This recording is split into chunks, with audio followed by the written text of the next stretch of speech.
Ma montée en Israël en 92 a été programmée déjà quelques années avant, où j'ai eu une mort clinique dans un accident et un retour à la vie, mais dans lequel on m'a montré déjà une base du futur d'Israël et de ce que j'avais à faire là-bas. Bien sûr, il y avait une date limite pour cette alia, c'était 92, et donc en 92, quand j'ai fait mon alia en septembre, j'ai eu une révélation. C'était la période des élections ici en Israël. J'ai eu une révélation dans un rêve, et l'ami avec lequel je me suis vu dans ce rêve, qui est bien raconté dans le livre même de Gog et Magog, m'a dit, écoute, il faut que tu écrives parce que sinon ça va te poursuivre, quoi. Je veux dire, c'est une responsabilité pas seulement vis-à-vis de toi, mais vis-à-vis du peuple tout entier. Il faut que tu l'écrives. Alors j'ai commencé à écrire les bases de ce message que j'ai reçu, et au fur et à mesure, je me suis aperçu qu'il était de plus en plus logique dans les bases qui m'ont été transmises en quelques jours, en une semaine. Après, j'ai mis tout ça en place et j'ai fait une première maquette de Gog et Magog. Après, j'ai développé ça dans des articles et tout ça, donc ça c'est venu après, dans les mois qui ont suivi. Et même si les personnages initiaux de Gog et Magog ont varié, c'est-à-dire Rabin, Arafat, c'est plus les mêmes maintenant, mais peu importe. Le fait qu'ils soient marqués comme des personnages clés d'une période donnée, eh bien, c'est ça qui est important. C'est-à-dire qu'en fait, ils vont introduire une période clé dans la fin des temps et toutes les conséquences que ça va avoir par la suite.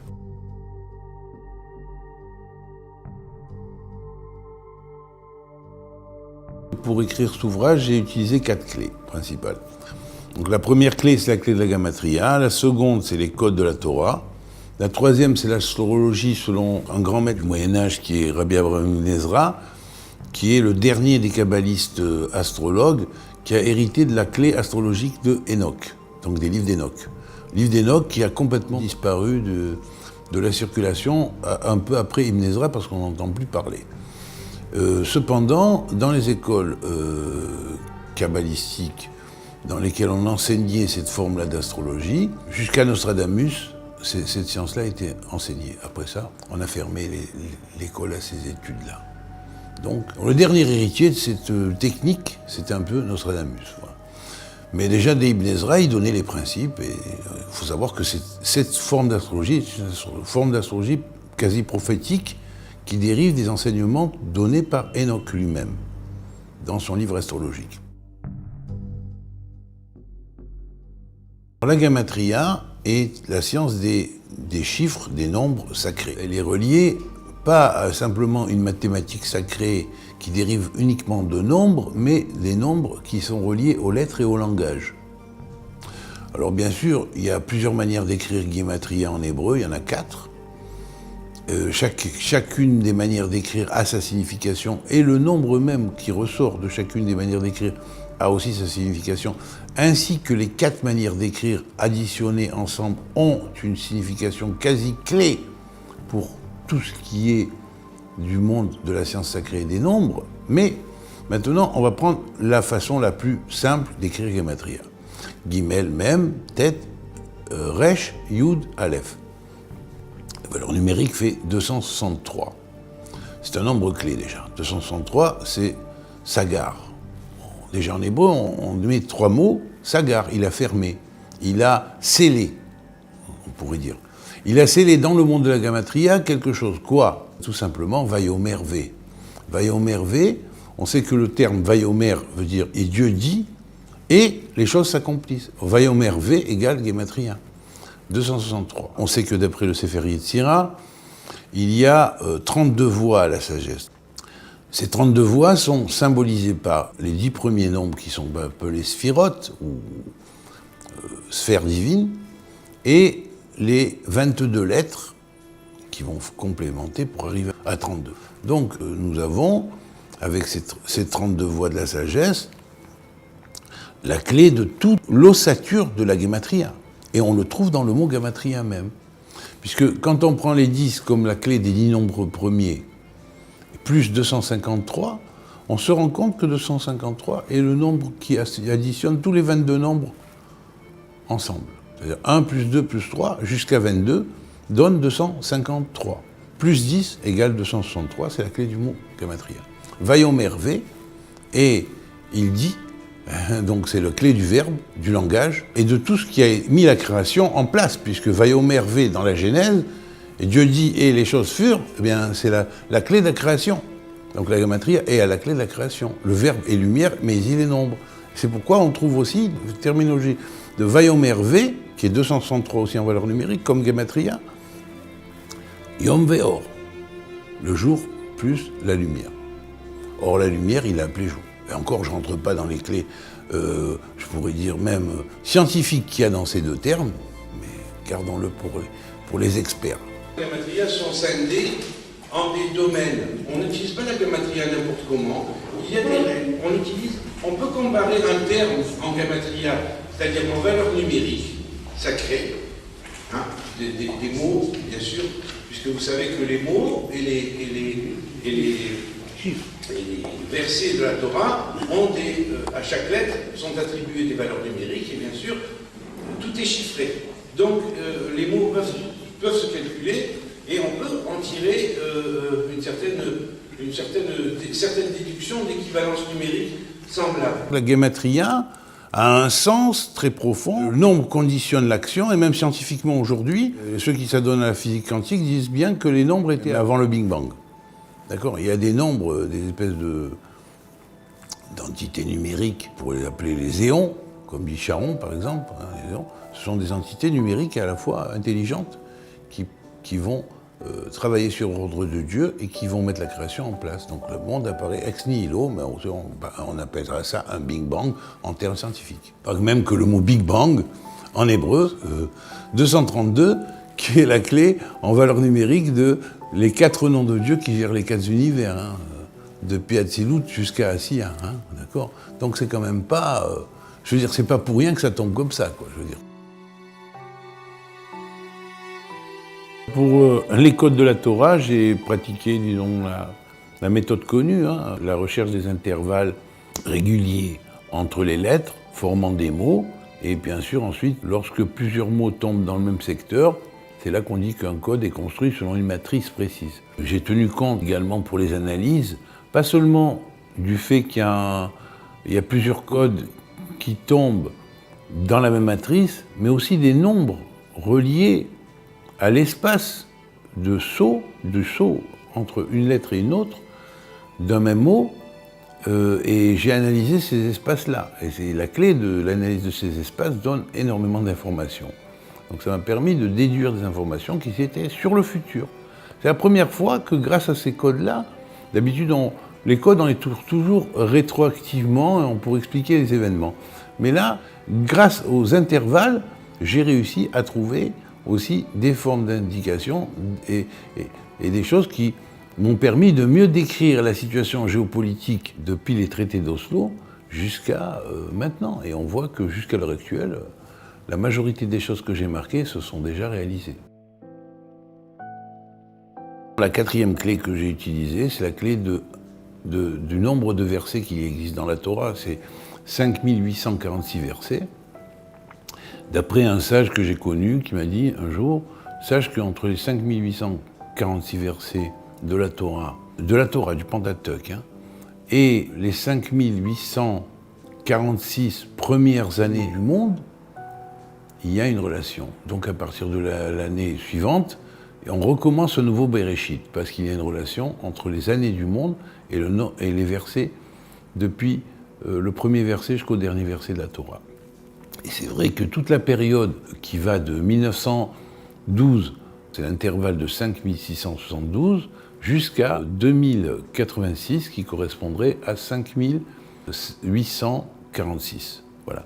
Donc c'est cet intervalle-là qui nous intéresse particulièrement et qui, en effet, se réfère aux 4 derniers chapitres de la Torah, du Pentateuque. Les 4 derniers chapitres. Donc, les 4 dernières parachiotes. Et donc, c'est pas au travers de ces 4 dernières parachiotes, que ces versets vont défiler et vont être en relation avec les temps.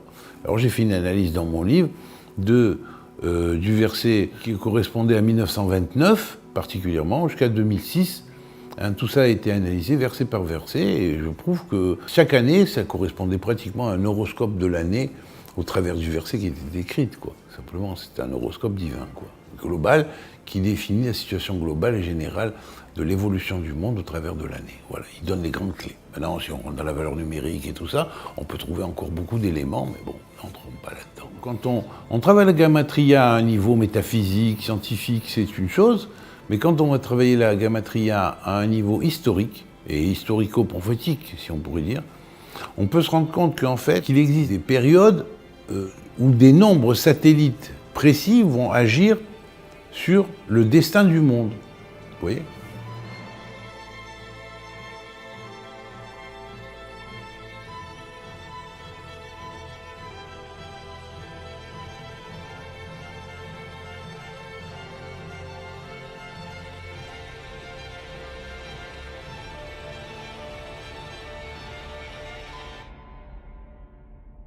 Alors c'est très étonnant, puisqu'on a vu qu'à un moment donné, lorsqu'on se réfère à la période de la Shoah, Hitler correspond avec le cheikh Al-Hosseini, qui était donc le grand-père d'Arafat, ou un arrière-grand-père d'Arafat, mais qui était le mufti de Jérusalem de l'époque. Et c'est lui qui fait son initiation à comment propager la mauvaise renommée à quelqu'un, comment manipuler les médias et tout ça. Donc en fait, il a pris toute la technique des nazis, l'a hérité et transmis à Arafat, qui a été le plus grand diplomate et le plus grand escroc que le monde ait pu connaître, quoi. Il jouait double figure sans arrêt. À cette personne-là, on a donné le prix Nobel de la paix. Mais je pense que j'ai donné des documents que vous montrerez aussi, et qui permettront de découvrir qui est-ce qu'il était, et au travers des codes, justement. Je vais donner, par exemple, deux périodes qui ont le même nombre satellite. C'est précisément la période de la Shoah et notre période. C'est-à-dire, après la Shoah, il y a eu certes la résurrection d'État d'Israël, mais après, à partir de là, il a commencé à y avoir propagande palestinienne et pro-palestinienne et tout ça, ça a été repris donc par le petit-fils de cet homme-là, qui a été initié par Hitler quelque part.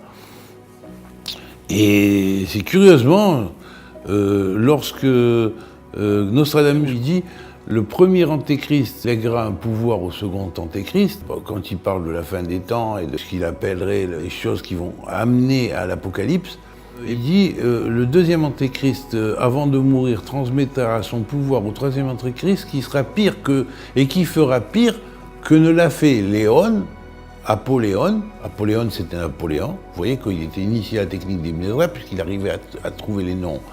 Et pire que ne l'aura fait Hitler, qui désigne comme le deuxième antéchrist. Vous voyez.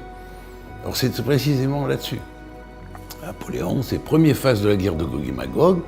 Deuxième phase de la guerre de Gog et Magog, c'est le temps d'Hitler, la Shoah. Et ensuite, troisième phase de Gog et Magog, ça va commencer à partir du moment où il y a la résurrection d'État d'Israël, et ça va s'étendre sur toute cette période-là, et jusqu'à nous, et jusqu'à ce qu'il y aurait la Troisième Guerre mondiale, quoi, je veux dire, voilà.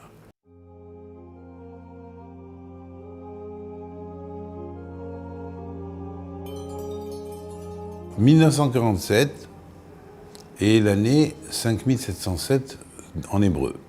Donc quand on se réfère au verset 5707, il dit bien clairement quand bien même ton âme serait au fin fond des galaxies et de l'univers, je la ramènerai sur ta terre qui est Israël. Et ensuite, après, on a un verset qui annonce vraiment l'arrivée en Eretz Israël, 1948, qui correspond à 5708. Et on voit combien ces versets correspondent exactement à ces choses-là. Mais lorsqu'on analyse bien, on rentre bien dans le verset 5707 ou 1947, on se rend compte que la structure du verset annonce trois phénomènes précis qui sont arrivés cette année-là. Et ces trois choses, c'est Nuremberg, c'est-à-dire le jugement de Nuremberg, des 10 nazis qui devaient être jugés comme criminels de guerre, et 2 a dit Purim 5707. Donc, comment il pouvait sortir une chose pareille s'il n'y avait pas de relation entre la Megillah d'Esther et la future résurrection de l'État d'Israël qui allait intervenir un an après, étant donné que 5708 est l'année représentante de 2 fois la date de naissance de David Améler, du roi David, mais qu'en plus 5708, 1948, correspond aussi à la promesse faite à Abraham qui est née en 1948 du calendrier hébraïque, oui, 1948, et auquel il a été promis la terre. Mais en plus de ça, la date même de la résurrection, He Iyar, le He 5 plus Iyar en milouï, quand on remplit les lettres, on écrit Aleph, Aleph Lamed P, Yud, Yud, Yud Vav Dalet, Yud Vav Dalet, Resh, Resh Yud Shin, et bien on obtient la valeur numérique de Iyar égale une relation avec Esther.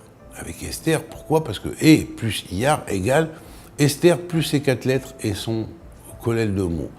Ce qui veut dire, en valeur numérique, 666, qui est un grand chiffre clé pour tous ceux qui s'intéressent à l'Apocalypse et à ces choses-là, mais un chiffre clé, mais très mal interprété. J'ai développé dans le premier chapitre de Gog et Magog, j'ai bien expliqué la relation de ce fameux chiffre avec la fin des temps, mais il faut bien savoir que si certes il est égal à le démon, Saroth, en 666, c'est pas que ça. 666, c'est aussi Be'esh HaMashiach, par le feu du Messie, c'est aussi Michael, Israël, Yachad. Michael, l'ange Michael sera avec Israël pour le soutenir entièrement avec lui. Yom Shishi, 6e jour, qui va désigner Shemesh Hashem, le soleil de l'Éternel qui désigne le Messie et sa révélation. Donc tout ça, c'est 666, c'est pas que négatif. Hein, c'est simplement les interprètes qui ont interprété la Torah à partir du grec ou de livres venus après, qui ont donné cette signification complètement ignorante. C'est l'équivalent des 36 premiers nombres que l'on trouve dans le carré magique du soleil, ou carré symbolique du soleil. Donc, pour bien dire que quand on dit Shemesh Hashem, le Shemesh, le soleil de l'Éternel, égale 666, c'est bien du carré du soleil qu'on fait viser aussi, puisque les 36 premiers nombres du carré de 6 sur 6, où on met les 36 premiers nombres dedans, donnera toujours 666 comme clé des directions de lecture. Voilà, donc c'est clair et net. Et lorsqu'on prend tous les nombres qui sont mis dans le carré en association. Le deuxième fait, c'est l'avalanche de soucoupes volantes qu'il y a eu dans cette année 1947, ou 5707. La première fois que le monde est devenu hystérique à propos des ovnis fut à la suite des événements du 24 juin 1947. En survolant l'État de Washington, le pilote Kenneth Arnold a croisé 9 objets en forme de soucoupe, tout droit sortis des nuages et se dirigeant droit sur lui. Dans les journaux locaux, Arnold a expliqué comment ces soucoupes volantes ont zigzagué autour de son avion avant de disparaître dans les airs à une vitesse incroyable. Même si Arnold n'a pas pu identifier ce qu'il a vu, cette rencontre a permis de confirmer qu'il existe des choses inexplicables dans le ciel. Si on comprend bien la signification secrète des choses et de l'histoire, on sait qu'Hitler a fait énormément de recherches sur les soucoupes volantes, sur les extraterrestres, qu'il a même essayé d'établir des contacts, vous comprenez? Et bien là, on leur dit, voilà, Pourim, de cette année-là, en fait, l'année prochaine, il y a l'État d'Israël, et en fait, les réalisations des prophéties des Juifs. Et les réalisations des prophéties des Juifs qu'on avait reléguées au placard, parce que les prophéties des Juifs, elles n'existaient plus depuis qu'on a eu le christianisme, et encore moins après avec l'islam. Ils ont été balayés carrément. Il y avait un judaïsme primordial avant qu'il y ait ce judaïsme-là, de galout, d'exil, et puis après, est né le christianisme et l'islam, parce que tout simplement, le judaïsme d'exil ne s'est pas assumé dans sa totalité par rapport à un judaïsme primordial qui l'a précédé. Il a dû y avoir un christianisme et il a dû y avoir un islam. En réalité, le judaïsme primordial brasse les 3 traditions en une seule. Oui, alors donc il y a eu le troisième phénomène. Le troisième phénomène, c'est la découverte des écrits de Qumran. Les écrits de Qumran qui ont été découverts finalement en 1947 par une chèvre qui s'est perdue par là, et On comprend que la chèvre symbolisant la fin des temps, quelque part, hein, puis l'agneau, la chèvre, c'est le symbole de cette perte, cet oubli. Et puis, finalement, dans Radgadia, on parle de ce fameux agneau et de la fin des temps et comment Dieu jugera tout à la fin. Hein, et bien voilà, c'est un petit peu préfiguré symboliquement au travers de cette chèvre qui découvre des monuments d'écriture, on pourrait dire de ce judaïsme primordial qui met en valeur ces choses-là, alors qu'elles étaient complètement oubliées dans le judaïsme de galoute, d'exil. Hein. Et donc il remet le jour sur cette période-là, période qui était prédite par l'ange à Daniel. Voilà. C'est une partie des écrits. Non, il y en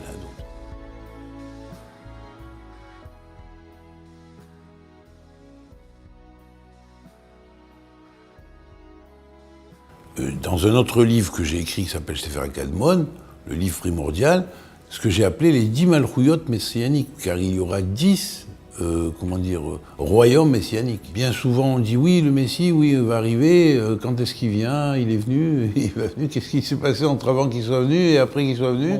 On ne sait pas trop, cette histoire de le Messie va venir, est-ce qu'il va venir, est-ce qu'il ne va pas venir, ça ne veut rien dire. Voilà, ça ne veut rien dire. Simplement, je dirais que durant cette période-là, effectivement, il y aura un établissement qui va révéler le premier royaume messianique. Il va effectivement se reconnaître, être reconnu par l'ensemble de l'humanité et fonder le premier règne messianique, et à partir de là, après, aux enfants et à la continuité, ou au prochain Gilgoul, c'est-à-dire à la prochaine incarnation, consciente que fera le premier Messie qui fondera le premier Malchout messianique, eh bien, il dira où est-ce qu'il va transmigrer, et à partir de là, il va s'établir pour le futur une loi de la réincarnation qui sera consciente, avec transfert de toutes les connaissances qu'on avait dans le corps précédent et intégration dans un nouveau corps qui va repartir de l'enfance, mais avec toute la conscience de ce qui était avant, qui a été enregistré et connu. Voilà, ça c'est ça va être la grande clé que va révéler à l'humanité le premier royaume messianique. Et puis après, à partir de là, ça va expandre et étendre dans l'humanité les gens qui vont se réincarner d'une manière consciente. Au prochain Gilgoul, ils seront conscients de qui ils étaient. Et ils continueront. Ça fait différence quand même entre revenir, ne se rappeler de rien, et avoir une mission qu'on ne sait même pas laquelle c'est, et tout ça. Donc tu vois, c'est totalement différent. En fait, voir le Messie entre 2007 et 2026, oui, je pense qu'effectivement, le Messie sera connu ou reconnu dans cette période de temps, et qu'on saura que c'est lui et qu'il fondera le premier royaume messianique. À partir de 2026, après ça, on continuera, et il y aura le deuxième royaume messianique et le troisième, jusqu'au 10e royaume messianique. Voilà.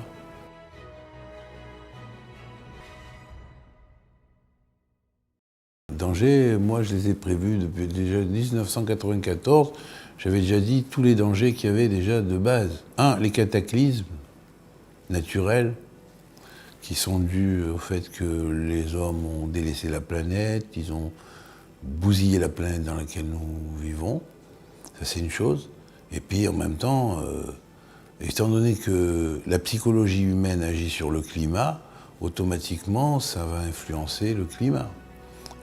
Dans le schéma Israël, ouvertement, il est marqué, si tu te conduis comme ça bien de telle et telle manière, tu auras la pluie en son temps, les bonnes récoltes et tout ça. Donc c'est clair et net que c'est une règle, le schéma Israël, c'est une règle divine.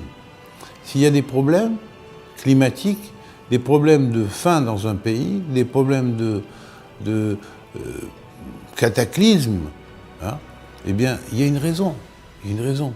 Et une raison, c'est parce que les lois qui sont marquées dans le schéma Israël ne sont pas respectées. Alors donc c'est, les cataclysmes. Et les cataclysmes, comme j'ai expliqué dans Gog et Magog, en s'approchant de 2000, ça commence déjà à augmenter, mais dès qu'on a passé 2000, alors là, chaque année, ça augmente de plus en plus. réchauffement climatique, des tremblements de terre, des tsunamis, enfin bref.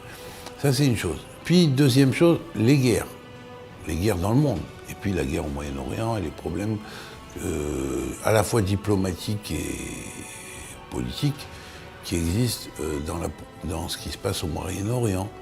Et surtout, à partir de ce qui est dérivé de ce contexte d'Oslo. Je donne un exemple. Pour Oslo, j'avais dit, dès 1993, et je l'ai annoncé, il y avait même un bonhomme de l'armée assez avancé qui fait qui réparait les ordinateurs dans l'armée israélienne. Il est venu à la conférence, j'ai annoncé devant tout le monde, et plein de personnes. Sur chaque territoire qui aura été donné, ils vont construire des galeries souterraines pour tuer des enfants d'Israël. Je l'ai dit, dès 1993. Personne n'a cru. 5 ans après, on a découvert la première galerie souterraine entre l'Égypte et donc des points des territoires. Et là, je rencontre ce type-là, il m'a dit dire qu'à l'époque, je t'ai ri au nez. Et bien voilà, en fait, t'avais dit juste.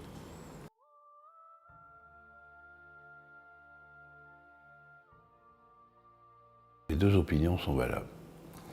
Simplement, on ne peut pas mettre la charrue avant les bœufs. Alors, ça veut dire qu'il y a un temple qui doit prédominer sur l'autre.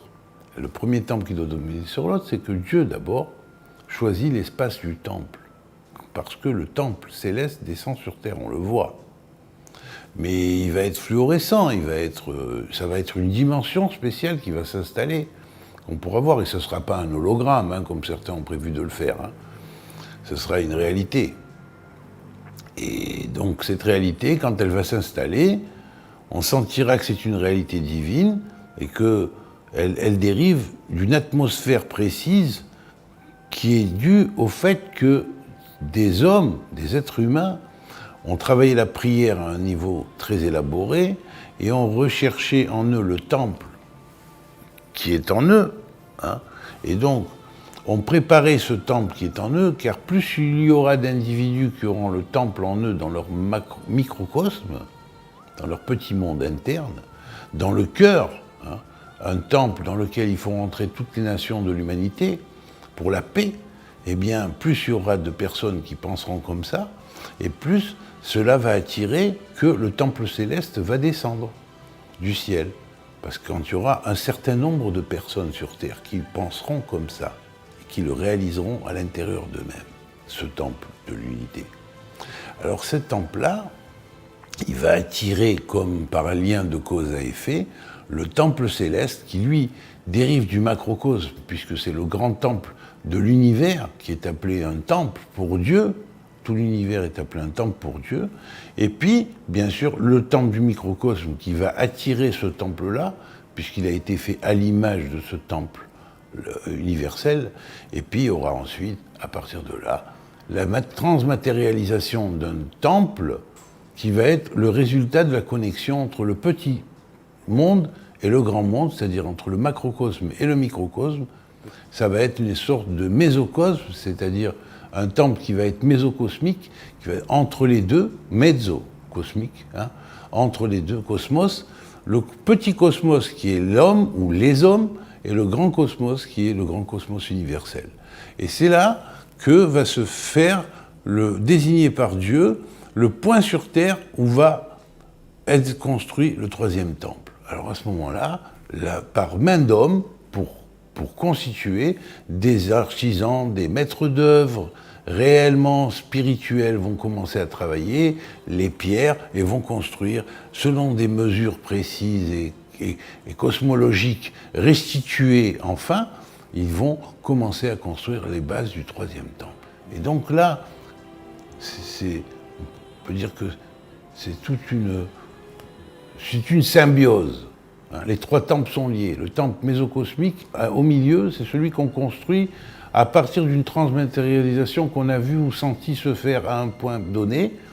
Puis, il y a le microcosme, c'est-à-dire tous les individus qui sont prêts à recevoir le troisième temple, quand il y en aura assez, un nombre précis, peut-être 144 000, qui sait, dans le monde entier, le temple appelé d'en haut se révèle, descend et il arrive à transmatérialiser un temple sur Terre. Et à ce moment-là, c'est le temple de Dieu, c'est pas un temple de nouvel monde mondial ou d'autres choses qui va être matérialisé ou transmatérialisé. C'est le vrai temple de Dieu, voilà.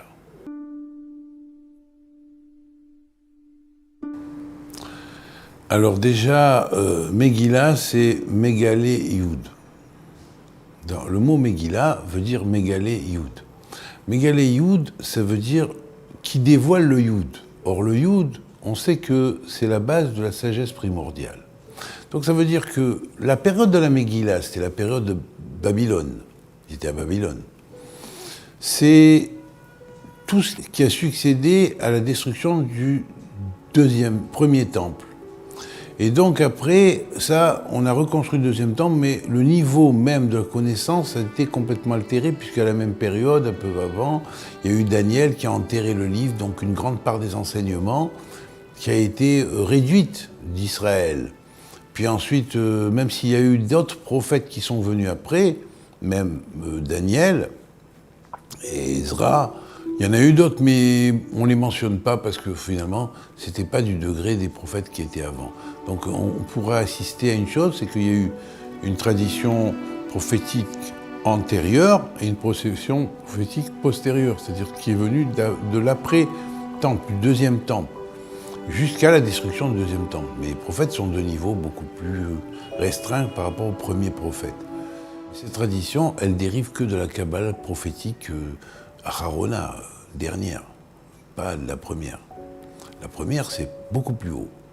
Et ça, à la fin des temps, on fait la première rejaillit, celle qui était avant l'exil de Babel, avant même que Daniel, qu'on ait dit à Daniel, enfouis ce livre jusqu'à la fin des temps. Quand on est à la fin des temps, la première tradition ressurgit, la tradition originelle. Donc, quand on dit Mégaléiod, Megillah, la Megillah, au temps de Babel, il y a eu une Megillah qui a été concentrée et dévoilée à ce moment-là, mais ce qui a été dévoilé à ce moment-là dérivait de la deuxième prophétie, de la prophétie Aharona. Cependant, il y avait une prophétie Rishona, c'est-à-dire la prophétie antérieure, primordiale, et qui dérivait d'un judaïsme qui était originel, donc, et ça a été oublié. C'est d'ailleurs la raison pour laquelle tous les chassidim ont toujours dit on attend le retour des Nitzotzot perdus. Donc il ne faut pas s'étonner qu'il y ait des choses nouvelles, parce que les choses nouvelles,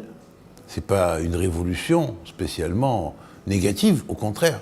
Les choses nouvelles qui se dévoilent font partie du retour des Nitzotzot à leur place, c'est-à-dire le retour des étincelles à leur racine originelle. Et ça, c'est ce qui doit se passer à la fin des temps. Et il faut en être conscient.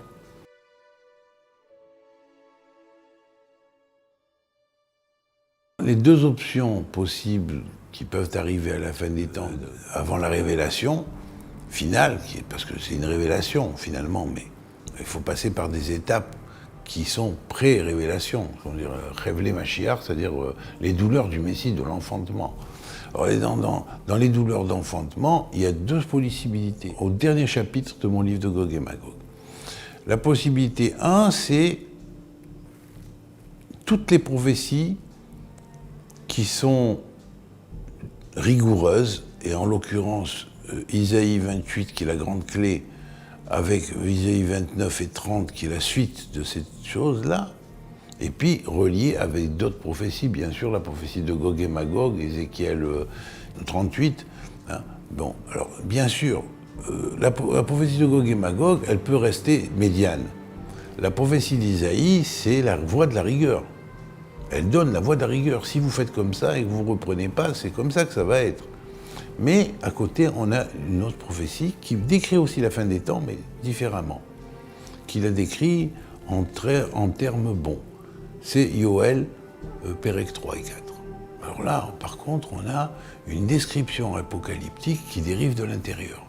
C'est comme si on dirait, toute l'humanité pourra bénéficier d'une espèce de grâce suprême et où le Créateur va balayer les fautes parce qu'il y aura une poignée d'hommes et de femmes de bonne volonté qui seront dressés sur terre et qui auront dit non, c'est pas comme ça qu'il faut faire, il faut respecter, il faut faire ça. Et eux, ils vont demander avec vous, avec une grande force dans la prière, ils vont pratiquer les commandements, mais pas comme on le fait d'habitude, mais avec vraiment une sincérité absolue. La prière sera faite vraiment comme une prière du cœur, avec connexion avec l'Éternel. Et bien à ce moment-là, ça va amener un changement des décrets. Et je dis, bon, cette année, certains rabbinim ont décidé de décréter un jeûne de 3 jours. Alors bien sûr, ce jeûne de 3 jours, il a une signification, c'est très bien. Peut-être que ça fera effectivement comme à Purim. Justement, ça va rejoindre les deux Megillotes. C'est-à-dire la Megillah du temps de Purim et la Megillah de la fin des temps. Voilà, puisque Megillah veut dire dévoilement. Et pour ça, il faut faire le bilan des choses. Et j'ai écrit ce livre spécialement pour qu'on fasse le bilan. Chacun. J'ai pas écrit pour les Juifs, j'ai écrit pour les Juifs, pour les chrétiens, pour les musulmans, afin qu'en lisant ça, déjà, ils font le bilan en eux-mêmes, qu'ils comprennent où est la place d'Israël, qu'il faut respecter, parce qu'Israël sont leurs aînés, hein, il faut respecter le peuple juif.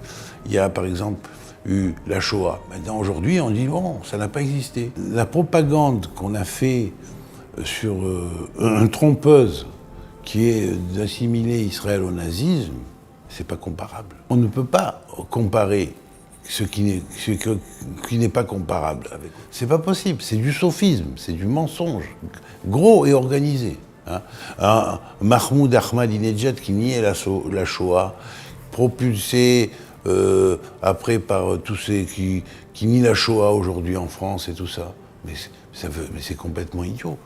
À l'époque où le général était rentré dans les camps et qu'il a vu ces atrocités, il a dit d'abord de prendre des photos de tout ce qu'il y avait, afin que ça reste dans la mémoire des gens, qu'il n'y ait pas demain un imbécile qui vienne dire « cela n'a jamais existé ».